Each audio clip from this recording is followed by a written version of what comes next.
There is the person that can only put 100,000 on the table and they can't negotiate for volume. Then there's the person that needs 2,000 1-carat diamonds. And if I have a need that I have to have 2,000 1-carat diamonds, I no longer can be the low-cost provider because I have a demand problem. I've got to satisfy that. Yeah. And because I need a diamond in every store. We're in this great place where we don't have to have 2,000 diamonds, but we can buy $5 million worth at a time and negotiate. And you have an owner that's selected each and every diamond instead of some statistical analysis that 95% are going to be this quality. No, I look at every single diamond that comes in this company, and you can be assured that I've seen it or one of my brothers have seen it before you've bought it.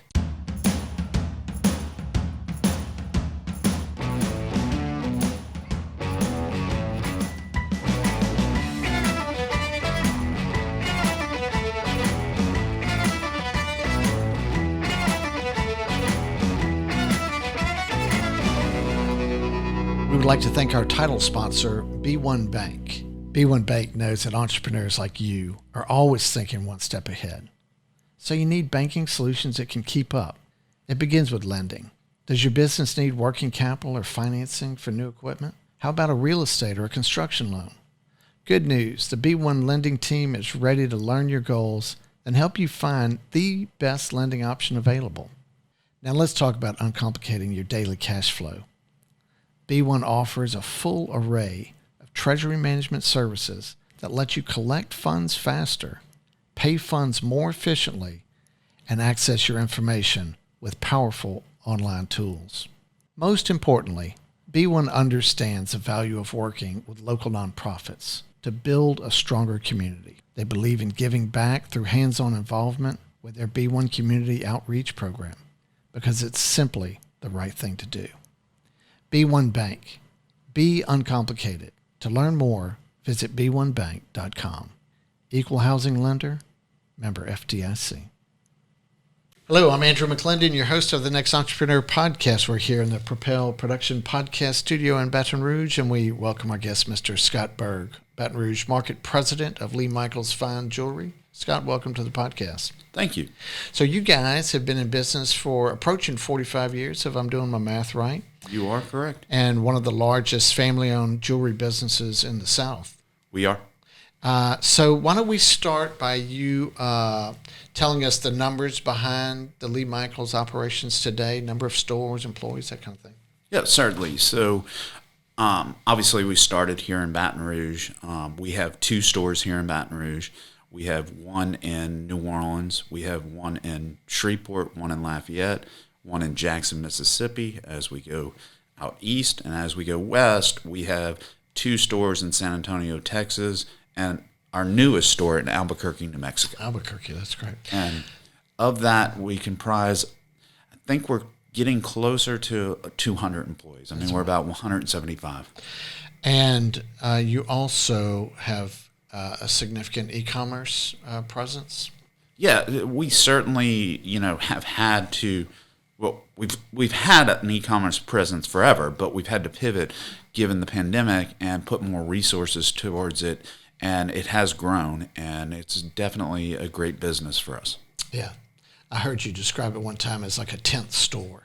Certainly, because where most people interact with a brand, or the first place they'll interact with a brand, might be online, and so it has to be the presence of your presence online, your storefront online. It may not be where the transaction takes place, but it has to represent your brand, and we're very, very much brand aware. Yeah, so branding is like, to me, probably the most important thing that I take away from your business model. And I think of it as like how you feel about a watch manufacturer, whether it's a Rolex or a Patek Philippe or a Cartier or IWC. We have these feelings about a brand based on the marketing that company does, how they make us feel about it, the quality, and which is really interesting. I'm certainly guilty of buying into all of that. But what I find fascinating about Lee Michaels Jewelry is you guys are also doing that at the retail level. Like you're creating your brand, the ambiance of your business, the packaging, and that's done at a very high level, and I find that very impressive. So I really think that the branding and marketing of Lee Michaels is next level, and I was intrigued that that's really where you got your degree at, your bachelor's, right? Yes, I did at Tulane University. Yeah, and you followed that up with an MBA at LSU. Yes, I needed to make sure that I was well rounded in Louisiana, and I could root for all sports teams.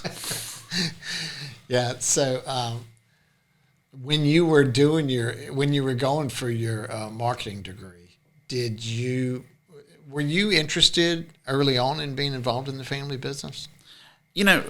Obviously, when you're in a family business that's which was a first generation entrepreneurial company, you always have interest because if you want to go see your dad, that's where you saw him at the store. Because when you're as I look at it, I think first generation entrepreneurs, their back's against the wall because they're starting something brand new and they can't afford to fail.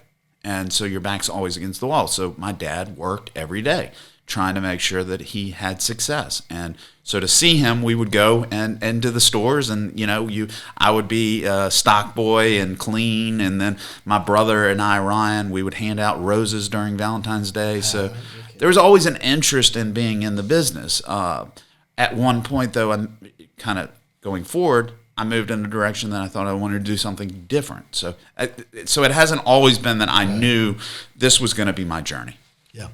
So beyond your MBA, they're teaching you about business there, but I understand that you continued your education in the Gemological Institute of America, right? Yes. So I'm a graduate gemologist. So what that means is that I can grade diamonds, so I can put a grade to a diamond, and I can also identify colored stones. So, which is particularly relevant when you're buying and traveling and all that, right? Without a doubt. If our business is a people business, number one, we're in the relationship business, and there's no way around it. And going back to the branding and what we talked about is, there was a saying that my grandmother used to tell my father, which is you're judged by the company you keep. And my dad used that same saying when we talk about the brands that we have. And by associating with the Rolexes of the world, David Yurman, Cartier, Patek, that's, the company we keep. But we also have that other brand, which is Lee Michaels. And we have to make sure that we foster that brand. And the most important thing we can do is foster that brand and deliver upon the brand expectations, right? Yeah. The one thing about having a brand is now you're judged by the brand. So you set a standard by saying, hey, you're going to get incredible customer service and an extraordinary experience when you walk in Lee Michaels. And when we miss the mark, then we have to look at ourselves and say, hey, how are we going to make sure that happens every day? And with every employee that you add to your counting numbers, they have to have complete buy-in to that and represent your company as if they've been doing it for a long time, right? Well, that's where it starts. And in our core values, our most important asset is our people. And without our people, we don't have a brand. Because at the end of the day, we are in the celebration business, and we can't celebrate with our clients without our people. And our people are delivering the extraordinary experience each and every day. Do we always get it right? Absolutely not. We're human. But can we continually improve upon the experience? And how do we get like you said, the buy-in? It's asking, okay, what is it that we as a company could do better to help you serve the customer? What is it? What are the things that you need? What's holding you back from giving that extraordinary experience every day? And making sure that we're investing in our people. Yeah. So before we get into how your father started this business, give us a little background on your family's retail history. So we have been in the retail, family has been in the retail business for absolutely ever. So my mom's mom and her two sisters started Page Boy. And her sister, Elsie, was the first female YPO member ever. Really? And so they basically transformed the way we think of maternity clothes. They made maternity clothes fashionable. And they were pioneers in their day. They would do yoga in the factory. And this is, God, probably would have been in the 60s. And they have a factory in Dallas, Texas, and they're doing yoga at lunch break. That's crazy. So that, the spirit of retail has been on that side, my mom's side of the family, but also on my dad's side. So my dad's grandfather had Levine's department stores. There were 150 department stores. They grew up in Wichita, Texas, across from the Zale family. So there was Bill and Morris Levine, and there was Bill and Morris Zale. And they all lived in Wichita Falls. No way. And they moved to Dallas about the same time. And so my great-grandfather ended up selling his business to Zale Corporation. And that always left something, a kind of feeling for my dad, because he would tell my dad, he goes, you always need a place to hang your hat. And so that drove my dad to always want to start a company. Did he regret selling at any point? He did regret selling. Yeah. And the reason why he sold, and obviously times have totally changed, was he had two daughters. And at the time, he didn't think that his daughters could take over and run the business. And so how big had he grown that business? It was publicly traded, 150 stores. Wow. I don't know the millions. I mean, obviously the millions then is different than with inflation But I mean, today. the number of stores gives you an idea. Yeah. And so Zales bought that family business. Yes. And so it's interesting, your dad, in his career path, and I think you as well, spent some time working at Zales. We did. So Dad worked his way up to being the basically chief merchant of all Zale Corporation. So that included Bailey, Banks and Biddle and all of their divisions.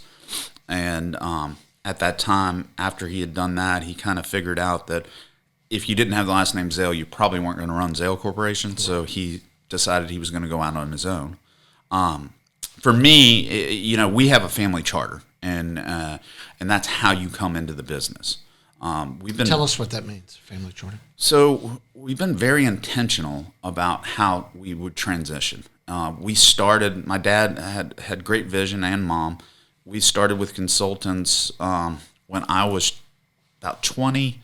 And we've been working with them ever since. We don't work as much today, but it was setting up a foundation on how one would enter the family business. We wanted to make sure that there was not nepotism. You had to go out on your own, and you had to get it. You had to work for another company. I think in the charter it's 3 years, 4 years. You had to be a graduate gemologist to come into the business. And for me, the greatest experience that I ever had was that working for a lady named Brooke Talent at Zale Corporation. So I'm, 20 years old. I've got a degree from Tulane. I'm a GG. I think I'm hot stuff. And, one day Brooke pulls me aside and she says, Scott, if you don't learn how to work with the assistant buyer, you won't be here. And I'm like, whoa. And that was the aha moment, which is relationships matter more than knowledge. And what you do about forming relationships is what's going to lead to your success. You can be as knowledgeable, you can be as smart, but at the end of the day, if you can't form those relationships, you will not be successful. And she used to have a saying also that she told me, you see the same people on the way up as you do on the way down, better be nice to all of them. Yeah, that's good. So let's turn tracks to how your father started the business, because it's interesting when I think about trying to start a jewelry store. You can't really do it halfway, right? I mean, you have to have the right location, the right products. You have to have a trained staff. The FF&E all has to be right. All the lighting has to be right. In other words, some significant investment dollars to do it right. And I can remember your first store here in Cortana Mall. Yep. Right? Which is about a half a mile from where we sit and is now a new Amazon facility under construction, which is really kind of ironic.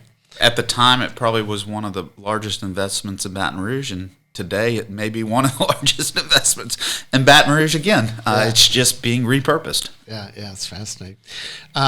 So how do you start? How did your father start that business? I mean, where do you get the capital? How do you do that? So Dad had decided he wanted to start a business, and he went to his mentor, which was my great-grandfather, who had Levine's, and he said, as my dad would say, Lee Michael, and he's called Lee Michael because my grandfather was Lee Henry. So, and my son is Lee William. But he said, Lee Michael, if you're gonna go out and start your own business, you have to quit sales. You can't be doing the two things at once. It's not the right thing to do. So my father quit and started on, I think it was a year-long journey, because I was born in Princeton, New Jersey. My older brother, Philadelphia, Pennsylvania, and we then moved to Dallas, Texas. And my brother and I remember we lived down underneath Too Tall Jones, the football player. Really? And so Dad was at that time trying to figure out whether he was going to buy a business or start a business. He wanted to buy, but in the late 70s was the era of inflation. Gold was like you had never seen. Now today gold is higher than that, but right. For the longest time gold was never at 900, and so buying a business just didn't make sense at that time. And my grandfather worked in the Zale leasing department and told him about Cortana Mall opening, and my parents did not know a soul in Baton Rouge, Louisiana, and basically Mom and Dad decided to uproot from Dallas. Well, they weren't rooted there anymore because they had been in the Northeast, but decided to move back from Dallas to Baton Rouge and start a family and start the business. So moving into Baton Rouge, not knowing anyone. No one. So you would think that would be fairly important if you're going to start a jewelry business, to have like some potential customers that might frequent your business, right? Well, back then, the malls were so much more powerful than they are today. Oh, and so you had a customer base walking through that mall every day. I mean, I remember as a kid going to that mall, and especially during Christmas, Airline Highway, it would take you an hour to get from the interstate to the mall because traffic was so backed up. Yeah. So I bought my wife's wedding ring there at that store. So good memories about that. So it's kind of family and friends as far as the investment, the capital raise for your father. It was all family. Yeah. So my great-grandfather, I think, lent him $200,000, which he has a note in his conference room of paying him back. My grandfather was supposed to lend him, I think it was another $200,000, but only would lend him $150,000. And so my uncle, who at the time I think was in college, lent him the other $50,000. And so he capitalized the business. He capitalized it with, the numbers may be a little off here, but I think he capitalized the business with around $400,000. So the numbers are a little off, but the story of how it happened was definitely my great-grandfather who made a commitment and stayed with it. My grandfather made a commitment, changed it a little, so that brought my uncle in. That's great. So, but that was a lot of money back then.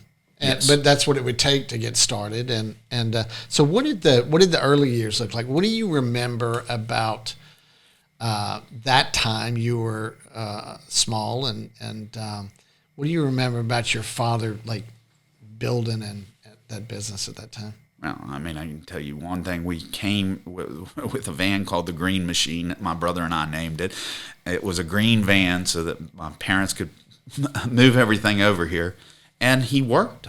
He worked every day. Back then, there were the blue laws, so he didn't work on Sundays. We'd see him on Sunday. Mom would keep us up and we'd eat dinner at 9 o'clock so we could have a family dinner. But he would come home at 9, and we would have family dinner with him. Dad's always been a caring person, always been there for us, but emotionally, but physically, he was working. That is the entrepreneur's typical experience, right? I mean, it takes everything you got, and you have to do it that way, but particularly when you have a family like you and your two brothers, and you can't fail. Right? And he looked at it bigger than that, and Mom did too, which is, they had the 5 other or 10 other, whoever they employed at that time was relying on them to make sure that they had, could provide for their families. So it was bigger than just Mom and Dad and my brothers and I. It was making sure that everyone that had, bought into the dream had the ability to provide. And look, an entrepreneur really takes that to heart, right? I mean, it's like the employees are family to them, and it's a huge commitment, huge responsibility, but there's some sacrifices. And so let's talk about the growth trajectory early on, from the first store to, what it looked like before the second store could open. So Dad always, and Mom, Dad had the vision, Mom had the reality. And he always wanted to have a business, not just a jewelry store. So I think after 2 years in business, we opened the Shreveport store. I should say they opened. At the time I wasn't involved. And then there was the Lafayette store. There was the Hammond store. And then fast forward, I'm at Tulane. There was also, we had failures as well. There was the Mobile store that didn't work and had to close. But I'm at Tulane, and I guess it's 1995, and I'm looking at the newspaper, and I'm like, man, no one's advertising here in New Orleans for jewelry. Dad, I really think you ought to open a store. And somehow he was able to get into Lakeside Mall, which is, if anyone that understands retailing in Lakeside Mall, that was not an easy place to get into, especially when Adler's already had a store there.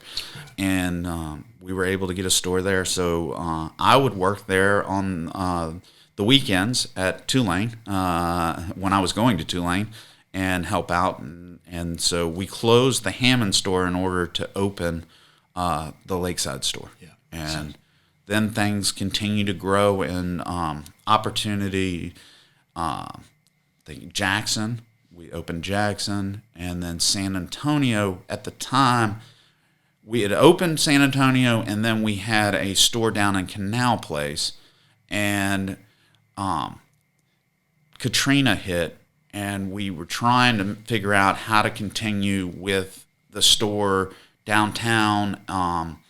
It just wasn't coming back as quickly as we thought. We had an ability to get out, and so we went ahead and took that ability to get out of that lease, and we then reinvested in Lakeside, and that kind of is a pivotal place, because when we reinvested in Lakeside, we built a flagship store. And you think to yourself, you only build flagship stores where you have your flagship location, and we kind of pivoted and said, okay, if we have this great brand and we want everyone to experience this great brand, we're going to have to build stores that represent this brand everywhere. It can't just be that in Baton Rouge you come to a 5,000 square foot store, but in New Orleans you're in a 2,000 square foot store and you don't have the same brands represented, and you don't have the same product, and maybe you don't even have the same people.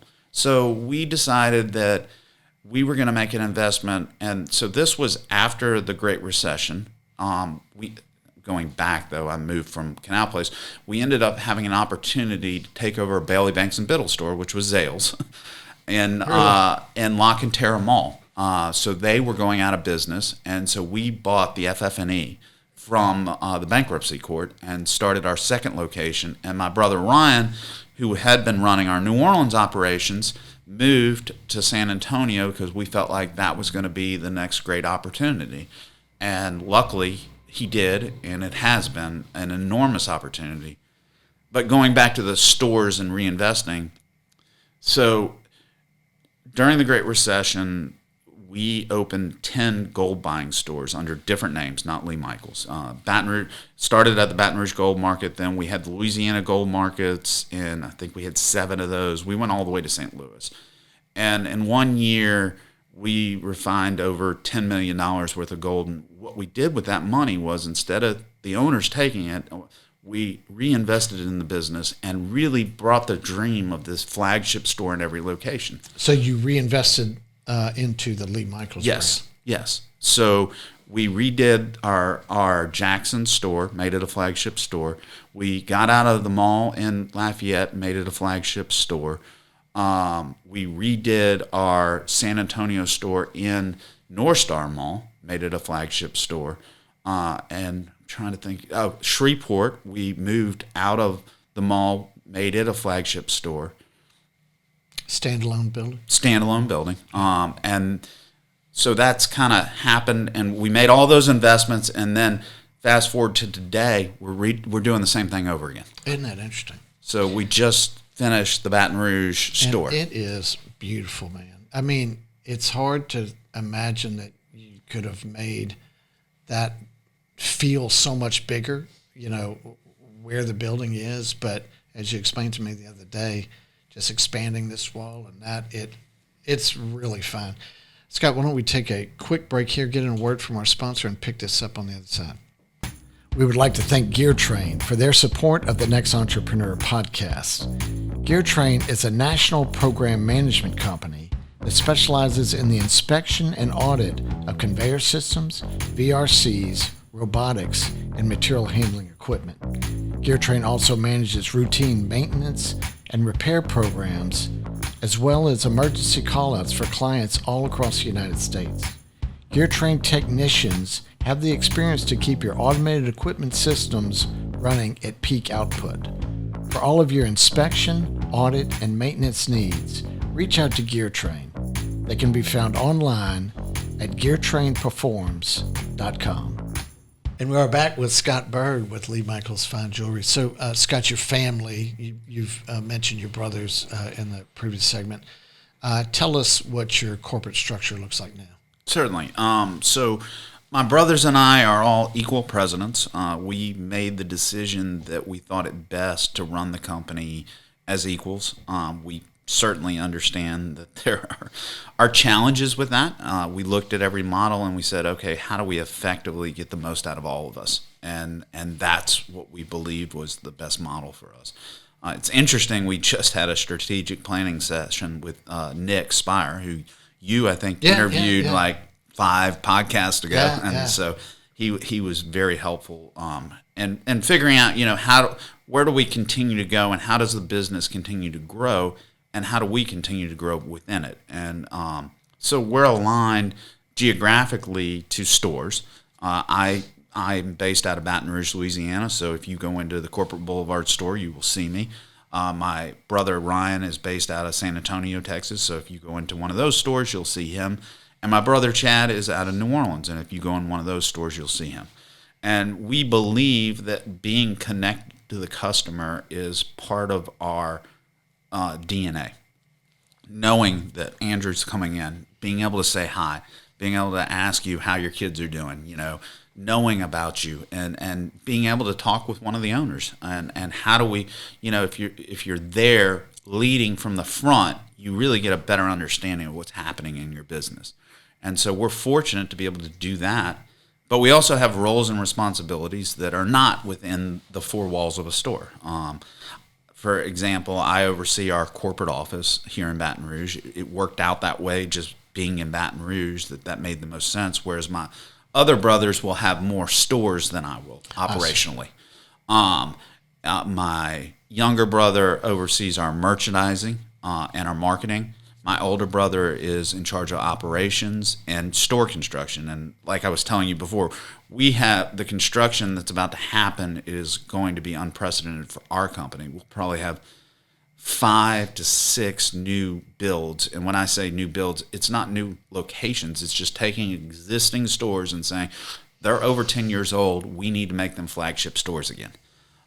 So that's kind of what's going on our plate right now. And how we interact has changed dramatically for 2 reasons. First of all, we hired a consultant before the pandemic. The best thing you ever have to do is hire a consultant that only tells you, well, go talk to the other person. Never gives you advice, nothing else except for just talk to the other person. It was funny because when we interviewed him, he's like, I only work with companies for 2 years or so. I mean, that's it. And we're like, only 2 years? Most consultants work for, it's a gig for a career. And I figured it out. It was like he was not going to get in the middle of any of it. He's just, all he would do is, well, you need to talk to your brother. And it turned out to be some of the greatest advice. So, that helped grow a lot of the open dialogue. Number 2 is Zoom. Zoom has been amazing for us. And because now we'll have family meetings at least twice a week. So we can communicate, we can have board meetings, twice a week. And that has really transformed the way that we're leading the company today with our father. He is not out of the business. He's not as much in the day-to-day of the business, but he is certainly a mentor that, it has invaluable information. Like I said before, he's had his back against the wall. So when we enter in situations that are unique and challenging, he's been there. And I go back and I'll bring out 3 of those instances that happened to us. Number 1 was Katrina. So Katrina, we had our backs against the wall. We had 2 stores closed of all of our stores. I forget the percentage of volume. We didn't know what was going to happen. And how do you game plan for that? That really helped us as a company and as a family to understand. And Dad was leading the process at the time. Right. And he had been there back against the wall. And so he was invaluable through that process. But then you go to the Great Recession. Backs against the wall. What's going to happen? People stop buying, and right? People stop buying. There's one thing if a store closes, they can't buy. But a lot of people pull in their pocketbooks in economic downturns like that. Like the Great Recession, I assume is what happened there. Well, and then the other thing is the one thing that you don't want is inventory.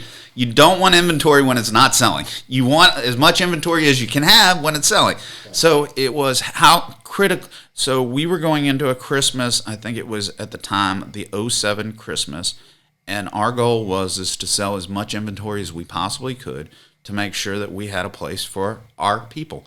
I mean, we realized the secret sauce is the people. So we're going to do whatever we can through Katrina when we took care of our people and we made sure and we set a foundation up through the Baton Rouge area foundation to help our people. The Great Recession, making sure that we did not go and do wholesale cuts. I don't think we actually, only one position got eliminated and it was because the person wasn't right for the position. Right. And then come into the pandemic. And the pandemic, we've got these 2 other, and I'll say 2.5 because we had the floods of Baton Rouge as well. Right. And so we got this kind of roadmap in a way. It's different. We're dealing with something we've never seen. We're shut down in every store instead of having some stores open and some stores not. But the number one thing is the roadmap, which is take care of your people. Okay, so let's figure it out. How are we going to take care of our people? Well, our first thing was okay, we've got to make sure that we can employ everyone for 3 months without being open. And in order to do that, number 1, we need to cut our salaries. So we all started we cut our salaries by 2/3. And we didn't affect anyone's salaries. So the whole family cut their salaries, and we said, okay, now that's going to help us be able to keep everyone for a certain amount of time. And then the next month, we'll probably have to talk to them about cutting their salaries. And then the next month, at that point we would have cut our salaries to probably nothing, and the next month cutting their salaries again. Right. Fortunately, the PPP loans came. That didn't have to happen. But we were prepared to do anything and everything. We were not going to furlough our people. We were not going to cut them first. If we're not willing to cut ourselves, we should never be willing to talk to one of our associates and say, you need to make less. Right. And so, that's been kind of our way of doing things. And then being nimble enough in June when we saw this thing was turning around to say, we need to start buying. We need to start advertising again. All the things we put in place to conserve money, we need to change, and we need to make sure that we're investing, because if we don't have the product, it's one thing to have the people, which is the most important thing. Right. But if they have nothing to sell and they have no, now we're hampering their opportunities. So we need to make sure that we're delivering on the advertising. We need to make sure we're delivering on the product. And so we started buying, and that was probably the first step, keeping our people. The second step, being able to invest quickly, were things that helped us get out of this challenging environment quickly and has allowed us to grow unprecedentedly. We're, in the past, I think 5 years, we've probably doubled in sales. That's amazing. It's really interesting. If you look at PPP, it worked effectively. I've talked to a number of guests who have said it just helped their business tremendously. And I think it did exactly as it was designed to do. We mentioned that here. Certainly worked for it in that way for my business. But there's this thing beyond the PPP that relates to your business and COVID, and that is, how do you get people back in the store with the pandemic and the masks, and walk us through what that looked like. An everyday Zoom call with the family, trying to figure out, and then the executive team and the managers figuring out, where are we today? How, number one is checking the temperature of the team, making sure that they're reassured. Then number two is asking them to start reaching out to their customers to see how they're doing, to make sure that we're, the family network is working. We're right. Talking to everyone, and putting in place guidelines to make sure that, number one, our people feel safe. If they don't feel safe coming back to work, I can't worry about whether a customer would come in. Right. So if I can make an environment, or we can make an environment for our people to feel safe coming back to work, then we can make an environment for our customers to feel safe. So how is it then, with your employees safe and your customers come back in, but everyone's wearing a mask, how does that impact your sales process? Well, what is it? Over 80% of communication's nonverbal, and you've just taken away part of your face, which probably I don't know what percentage of it is, the part of the communication, but I know it's a large part. It definitely made things challenging. It was a very challenging. But one thing, so what we did for our people was no longer suit and ties. Okay, it's summer, and you've got to wear a mask. We don't want you in a suit and tie. We want you to feel comfortable. So that was one way in which that we said, okay, you're not going to enjoy wearing the mask. None of us are, but feel more comfortable in the summer when it's 90 degrees. Take off your suit and tie, wear a nice collared shirt, and wear professional slacks. And ladies, dress appropriately as well, but making sure that it was, the environment matched what we were trying to do. So how are you building relationships? If you go back to the start of COVID and things are shut down, you talked about your employees. How are you building relationships during that time with your customers? Well, I'm personally, just like I think every one of our associates, was texting and saying, how are you? What's going on? How are things going? And it was interesting because you would hear different, it started out, it was doom and gloom. All of us, I'm in YPO, which is a group of young professional organization, and I'm reaching out to a lot of those individuals trying to figure out, okay, how are you navigating PPP? How are you navigating with your people? What is it that, what are the things that I can't see, and what are my blind spots? Can you help me? And trying to figure out all that. So that was invaluable. And then it's just being human, right? That's what we are. We're humans, and caring. I mean, you can't be in the celebration business, that's what we're in, and not care, because that's all we do is celebrate. Right. So celebrations happen year-round, but there are also the spikes. The big ones, obviously, for you are Christmas. What else is behind that? So Christmas, Mother's Day, graduation, and then the ones that aren't at the same time, anniversaries and birthdays.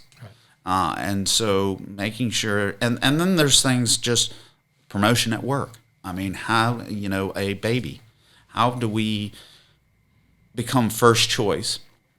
And so that's what we're trying to do all the time. Be first choice when our customers are thinking about celebrating. Be first choice when someone's thinking about getting a job. Be first choice when someone's thinking about what company they want to partner with, a charitable organization. Coming to Lee Michaels and saying, we want to partner with you. We want to be first choice. And we want to be first choice when someone wants to represent a brand in our communities, a jewelry brand. We want them to think of us first. Yeah, well, y'all do that well. So the thing that went along with COVID that followed was the supply chain challenges, which still exist today. Walk us through what that's looked like for your business. So we've been exceptionally fortunate that we started buying in June, like I spoke to you about. So we've been buying diamonds since June. It used to be, and I buy the diamonds for our company. My brother Ryan buys the watches for our company. And I also buy certain brands, David Yurman, Marco Biccigo, who we talked about a little earlier. And then my brother Chad buys the non-branded. So backing up to diamonds, what we used to do with diamonds, 95% of the world's diamonds are cut in India.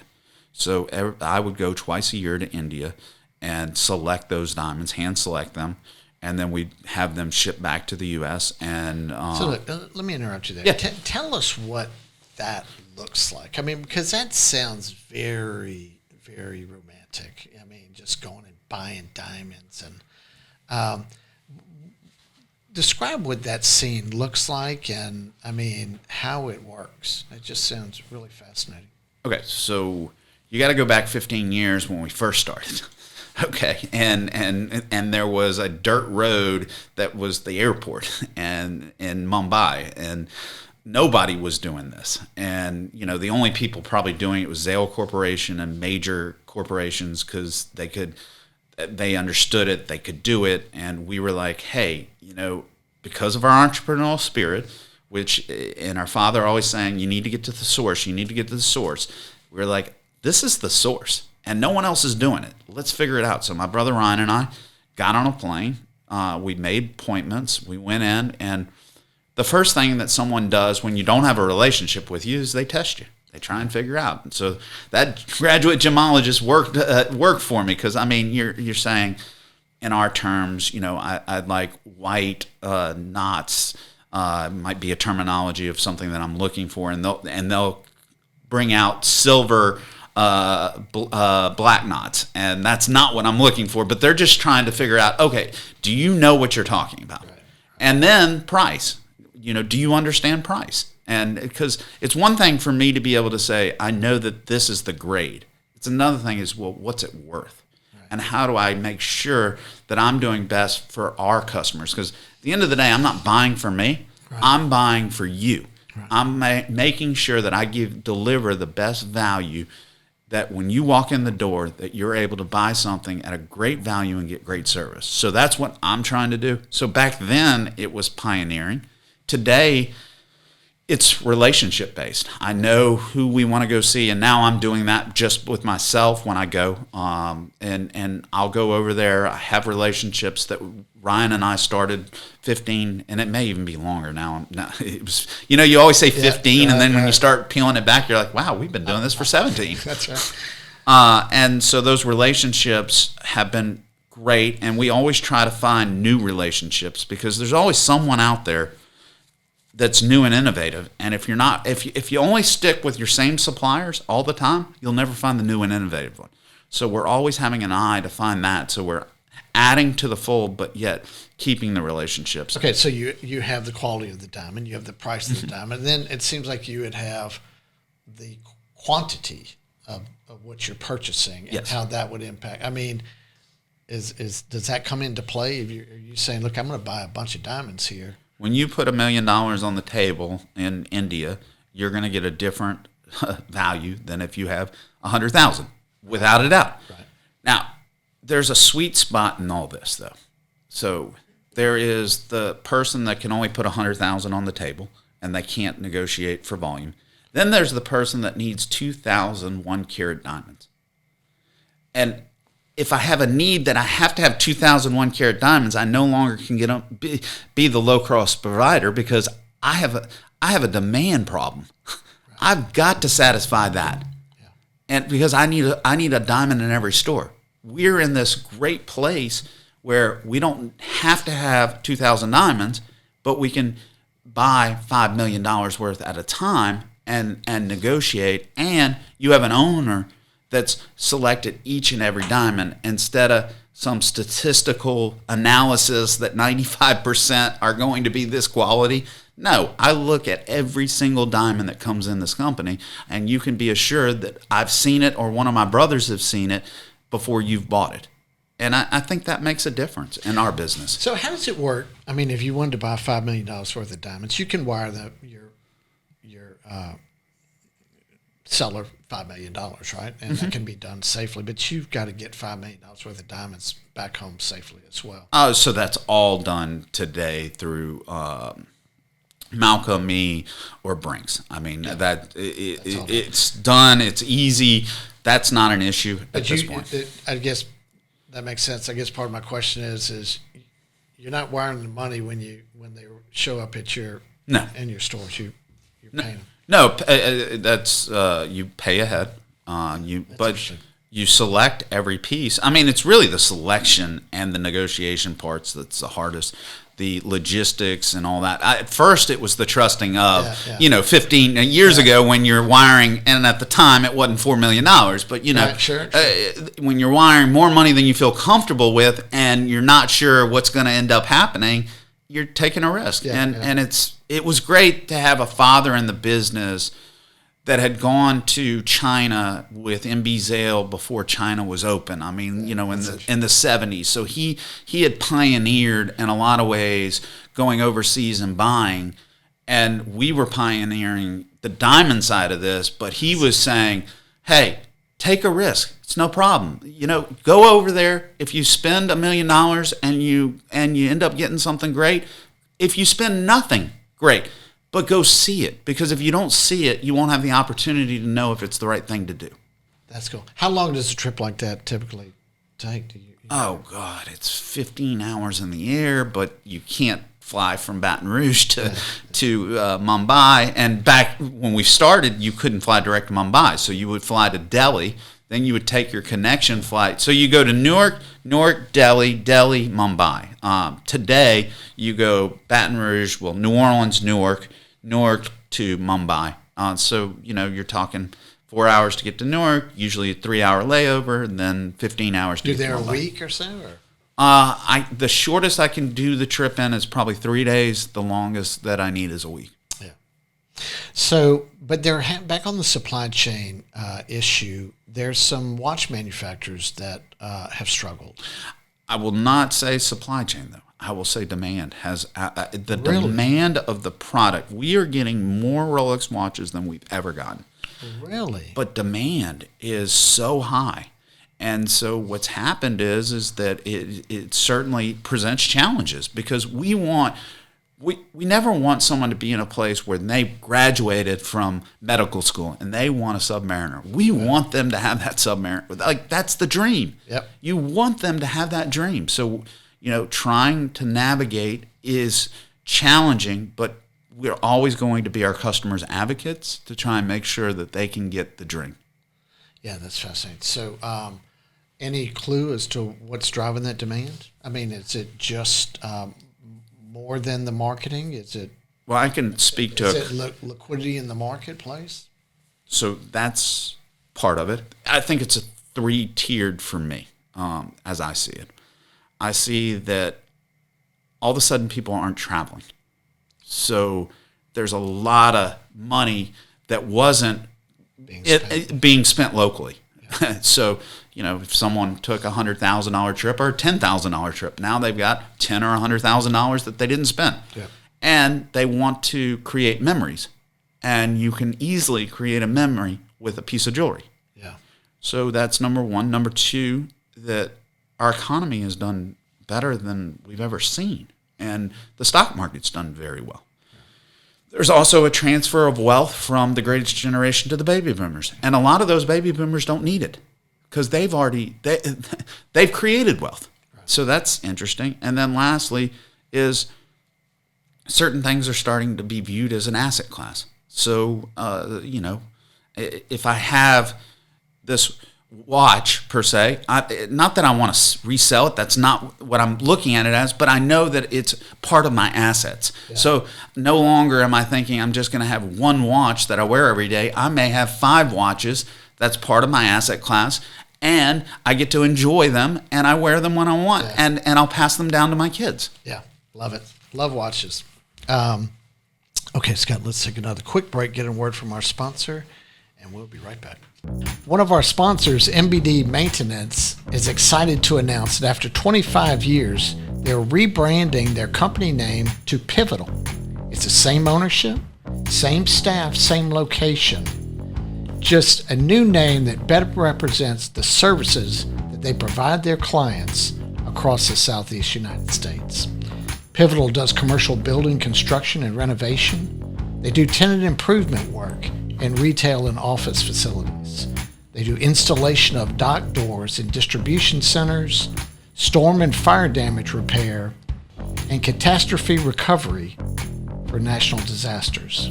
The team at Pivotal is simply the best. They're experienced, they crush schedules, and they have an impeccable safety record. If Pivotal can help you with your next project, you can find them online at pivotalperforms.com. And we are back with Scott Berg with Lee Michaels Fine Jewelry. Scott, you mentioned you and your brothers are co-presidents, and I was curious about leadership style as a company and maybe individually how that might look differently. So leadership style as a company, we're believers in rolling up your sleeves and leading from the front. Don't ask someone to do something that you're not willing to do yourself. Do I do everything every day? No. Do my brothers? No. But if there's a certain situation, let's just say, for instance, something got thrown away and it's of value. Well, I'm willing to get in that dumpster and figure out what it is because that's what's needed. How can I ask you to do that if I'm not willing to do it? And I think that's kind of been our mantra as a company and as leaders, and it's also that personally being on the sales floor and working with customers. I mean, making sure that we're engaged in the community and engaged with our customers. And so that's, I would say, if you said, well, what is the leadership style of all 3 brothers and my father, it's leading from the front. Yeah. Do we have differences on how we accomplish things? 100%. Does some of us need more information and like to manage with more information, and some of us would just want to see big picture, how's it going to work? 100%.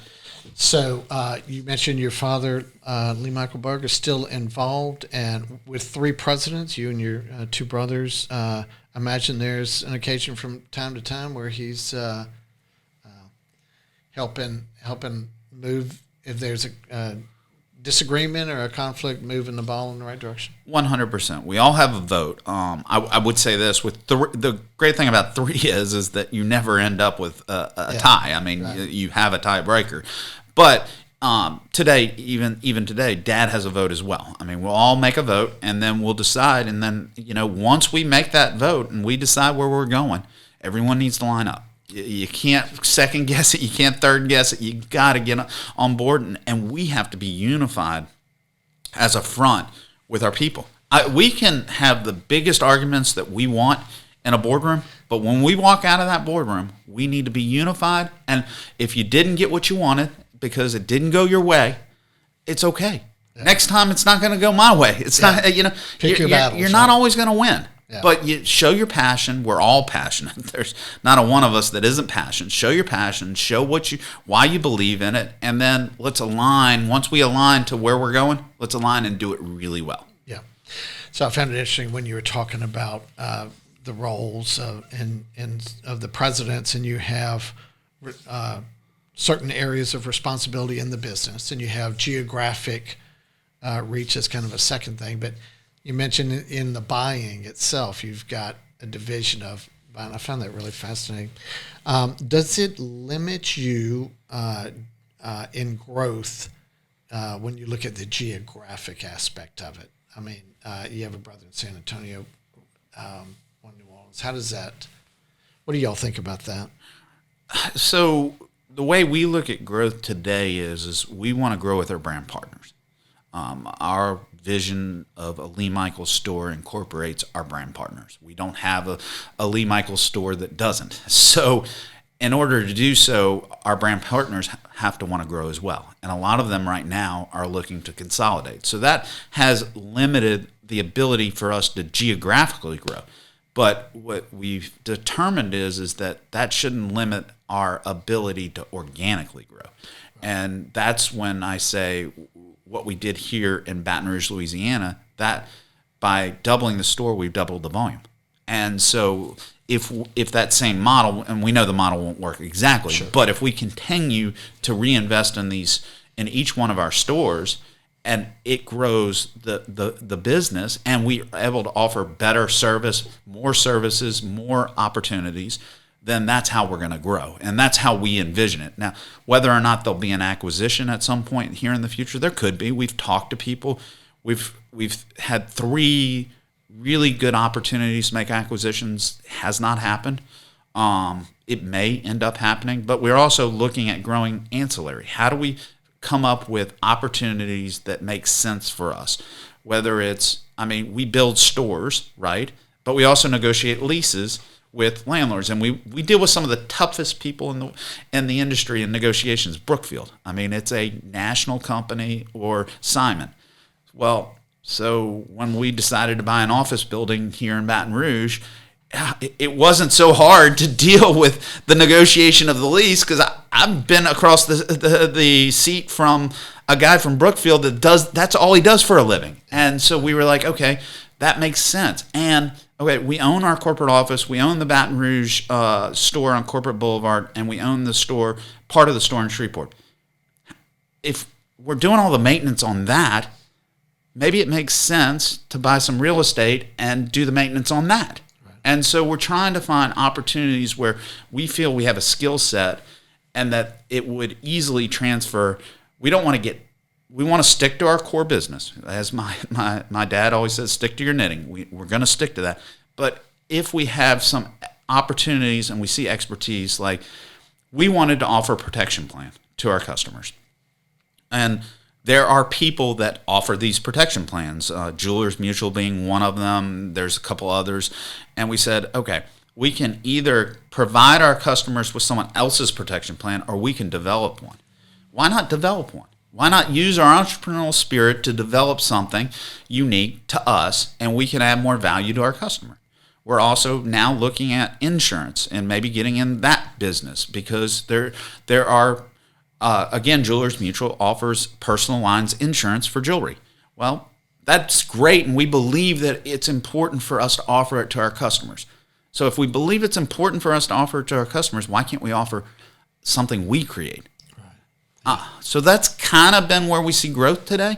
I can't tell you that there won't be an opportunity that one of our brand partners comes to us and says, we have this opportunity in City X. We're ready. We have the capital. We believe we have the talent, and we believe we have the infrastructure. So we're ready to grow. We just need the opportunities. So it's interesting when you consider a new market, and you've always said that you're going to,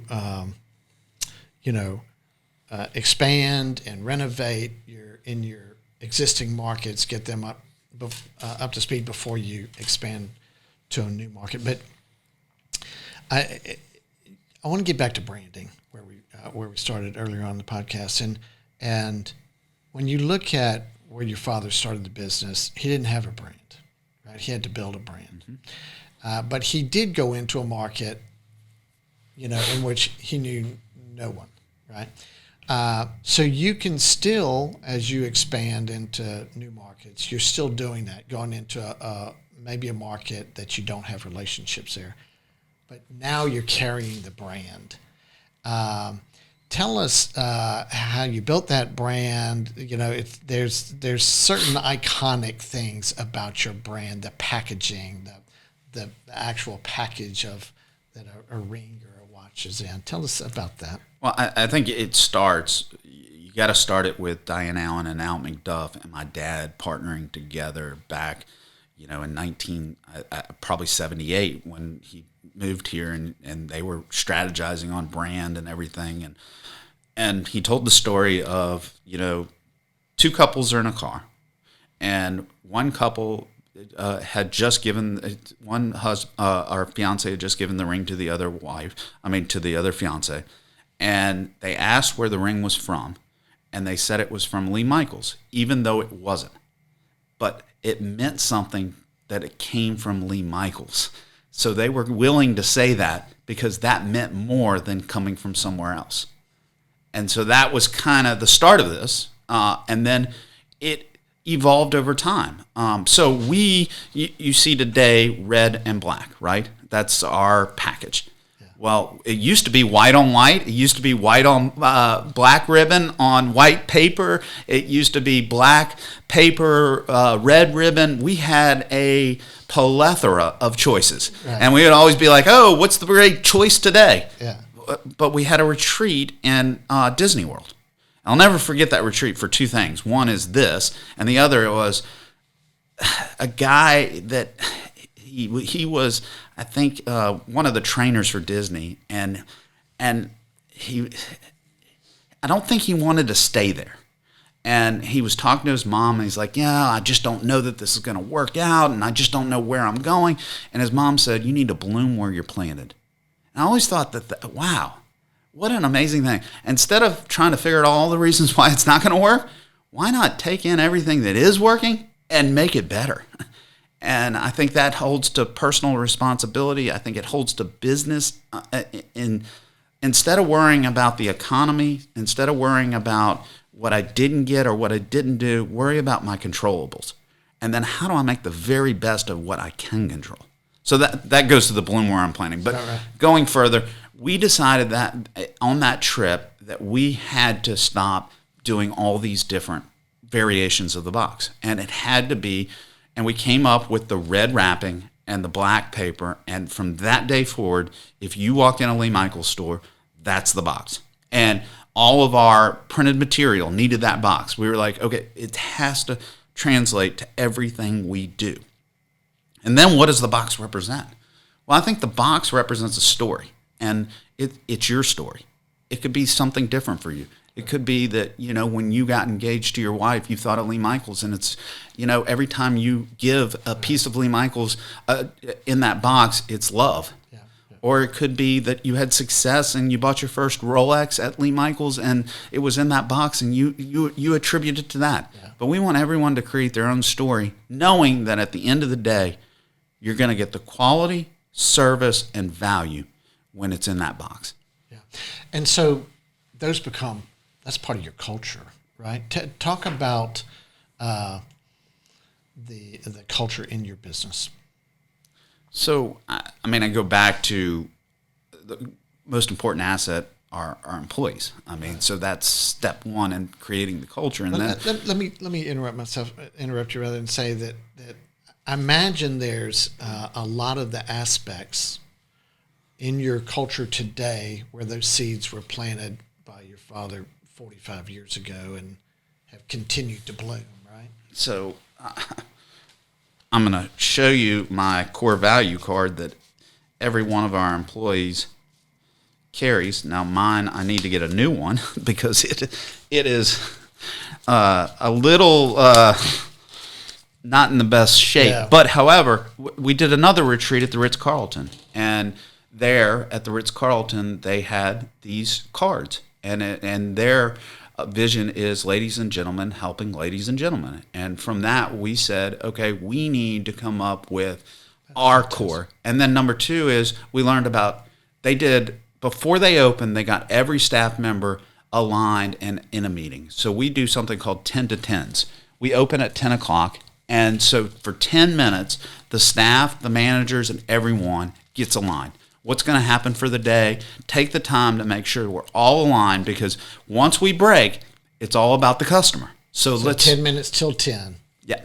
And we all get aligned. We talk about what are the goals for the day. We talk about, we'll go through one extraordinary expectation. And the extraordinary expectations were written by Lee Michaels employees, not the owners, really? By employees. Yeah, that's fascinating. So your father had a saying, "What can I do better?"